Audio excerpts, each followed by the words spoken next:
Ever get the feeling like some ideas just, I don't know, echo through like centuries? We're talking Voltaire today. His treatise on toleration. And this isn't just some dusty old book. This is, well, it's a call to action. As relevant now as it was back in 1763 when it first kind of dropped. Yeah, and talk about a time to be, well, making noise about tolerance. Europe was, I mean, it was a powder keg. Catholics, Protestants, accusations of heresy flying everywhere. Right, like pick a side. Right. But Voltaire, he didn't pick a side. He went for something way more radical, you know? He basically said, everybody just chill. He really did not mince words, did he? Yeah. Voltaire took aim at blind faith, but like with the subtlety of a cannonball. I mean, this is a man who dedicated paragraphs to people worshiping the supposed, get this, holy navel of Jesus Christ. True. You can practically hear him laughing, can't you? Oh, absolutely. That's the beauty of Voltaire, though. He could use satire like a surgeon's scalpel, you know, like take that story he tells about the village, right? They're losing their minds because their bishop tosses this holy navel relic into a fire. Oh, right, right. It's absurd, but it makes you think, right? It highlights how easily we get swept up in, well, in the spectacle of belief. Totally. Like he's holding up a funhouse mirror to this like religious dogma. Sure. Showing us how warped it can get. Exactly. But then he does this 180. Like out of nowhere, he argues that even those totally ridiculous superstitions, those are preferable to a society with no religion at all. Right. He says we need some kind of rain, even if it's, you know, a little much. What do you make of that? Well, it's classic Voltaire, isn't it? Yeah. It's shaking things up, making us confront these uncomfortable truths. He's not like endorsing blind faith, but he's pointing out that we seem hardwired for it, you know? Like we crave a moral compass. Right. And maybe, just maybe, those outlandish beliefs, as flawed as they might be, well, they give us that framework. Okay, so it's less about the actual, like, doctrines and more about the role those beliefs play in society.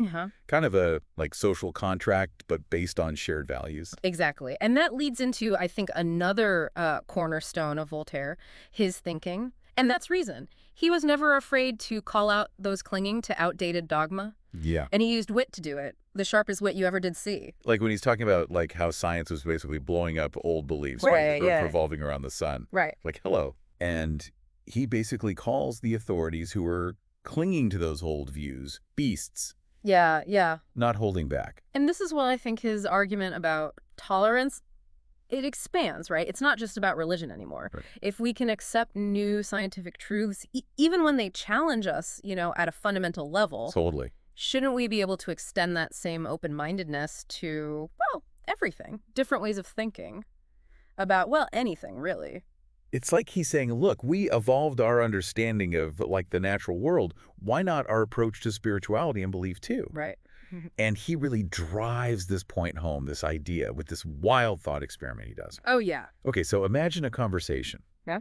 But it's with an imam, a Buddhist priest, and, wait for it, a Dominican inquisitor. Here we go.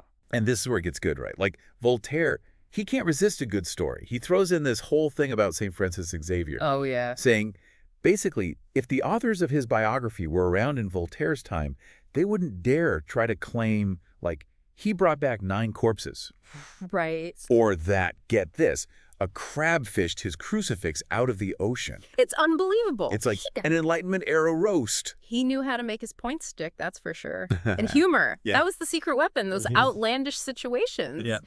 It forces you to look at yourself, right? Like, could your beliefs seem just as crazy to someone else? Such a good question, even now.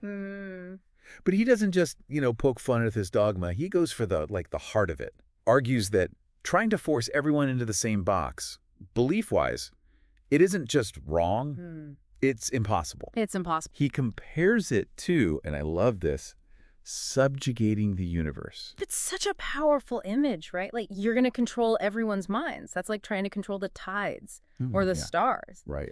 And it gets back to that core belief for Voltaire, right? Like, individual liberty is paramount, especially when we're talking about thought, belief. That's sacred. So if we can all agree that forcing everyone in the same mold, recipe for disaster, what's the alternative? Right. And Voltaire, he gets to this, I think, at the heart of the whole treatise. He says, and this is it, it's more important to be good than to be right. There it is. That's Voltaire at his best, isn't it? He moves past those little arguments of his time, and he gives us this this timeless idea. Yeah. Tolerance, compassion, being ethical, that's what matters. Not, clinging to some dogma. It's like he's looking at the world. Everyone's obsessed with these theological details. And he's just like, what if we just like tried to be decent? Be decent to each other. And that feels more important now than ever. Absolutely. I mean, we're not debating, holy navels anymore, are we? Thankfully, no. But that core message from Voltaire, that's timeless. Can we really tolerate people who believe things that are different than us? Even if we think they're like, I don't know, baffling or frustrating. It's like, that's the thing, right? Engaging, but like respectfully. Yeah. That feels so missing these days. Totally. It really makes you think, like, if Voltaire were around now, like doom scrolling Twitter, seeing all this like online discourse, what would he even say? I think he'd have a field day. But honestly, behind all the jokes, that sharp wit, I think his message, it'd be the same, like just because you believe something deeply doesn't mean you're a good person. Yeah. It's what you do, how you treat others. That's what matters. So simple, but like so important, right? Yeah. Which I guess brings us back to everyone listening. Like, what does this all mean? This treatise on toleration, Voltaire, almost 300 years ago. What's he got to say to us now in the 21st century? That's the question, isn't it? The one we all have to ask. But I'll leave you with this one last thought. Voltaire challenged us to like really embrace tolerance, not just as this nice idea, but to live it every day. And it's easy to, tolerate someone's existence, like they're there or whatever. Right. It's different to really engage, to listen, to learn, even to disagree, but respectfully. That's hard. It takes work. It does. It takes humility. But, that willingness to step outside our bubbles, our echo chambers. Maybe that's how things actually change. Powerful stuff. And on that note, I think we'll wrap up our deep dive here. Voltaire's Treatise on Toleration. Thanks for, for joining us.